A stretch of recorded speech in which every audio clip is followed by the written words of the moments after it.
to all my incredible YouTube viewers. Thank you for diving into this story with me. Your support fuels these tales of raw emotion and human truth. Let's unravel this heartbreaking journey together. The bar's neon glow sliced through the dust like a blade, and I froze, my breath catching as if someone had punched me in the gut. There, through the fog window of O'Malley's, sat my wife, Elise, laughing with a man whose hand rested too comfortably on hers. My keys jangled in my trembling fingers, the world tilting under my feet. 7 years of marriage, and I'd never seen her smile like that. Not for me, not in years. The air was thick with the scent of rain-soaked asphalt and spilled beer as I pushed through the heavy oak door. Inside, the bar hummed with clinking glasses and low murmurs, but all I heard was the blood pounding in my ears.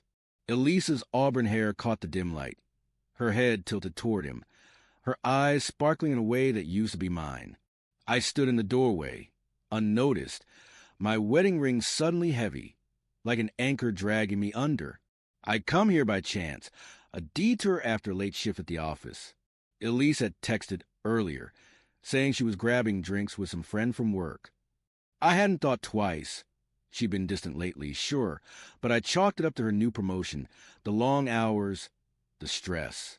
Now, watching her lean closer to the stranger, his fingers brushing her wrist, I saw every missed call, every vague excuse. Every night she'd slipped into bed long after I'd fallen asleep. The signs had been there, flickering like faulty streetlights, and I'd chosen to walk in the dark. I slid into a booth across the room, half hidden by a flickering jukebox. The bartender, a grizzled man with a beard like steel wool, shot me a glance but said nothing. My eyes stayed locked on them. The man, tall, broad-shouldered, with a tailored jacket and a smile too smooth, whispered something, and Elise laughed again, her hand grazing his arm. My stomach churned, acid rising in my throat. I wanted to storm over, demand answers, but my legs felt bolted to floor. What was I afraid of? The truth? Or losing her completely? Memories clawed at me. Our first day at that tiny Italian place, her shy grin over a plate of spaghetti, the way she clung to me during our wedding vows, promising forever under a sky bruised with stars. I'd believed her. Even now, part of me wanted to believe this was a mistake, a misunderstanding.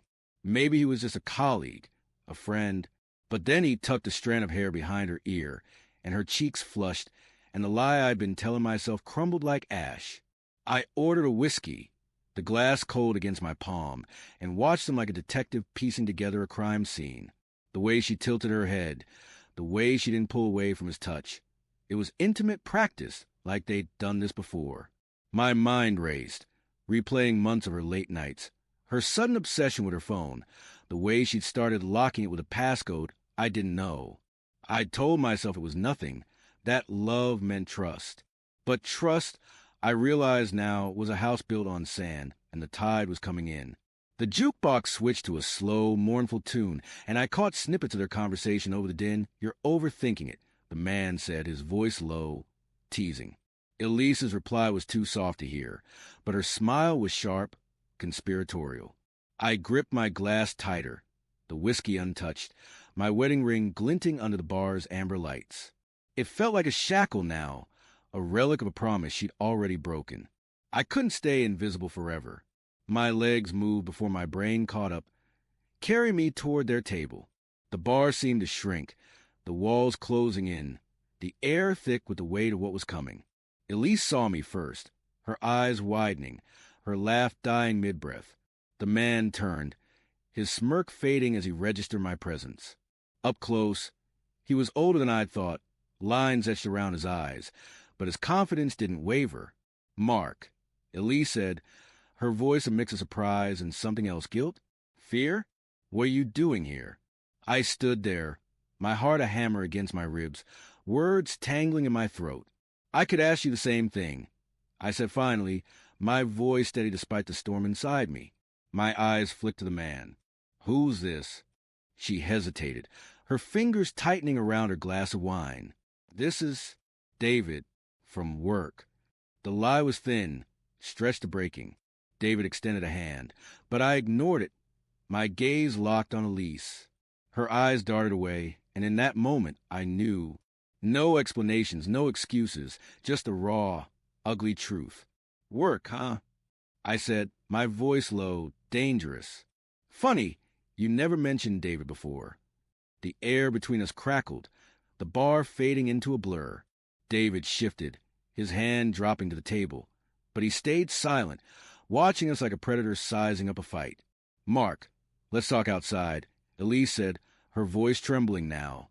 She stood, reaching for my arm, but I stepped back, my hand instinctively going to my ring. I twisted it off, the metal cold against my skin, and held it out to her. The gesture felt final, like signing a death certificate.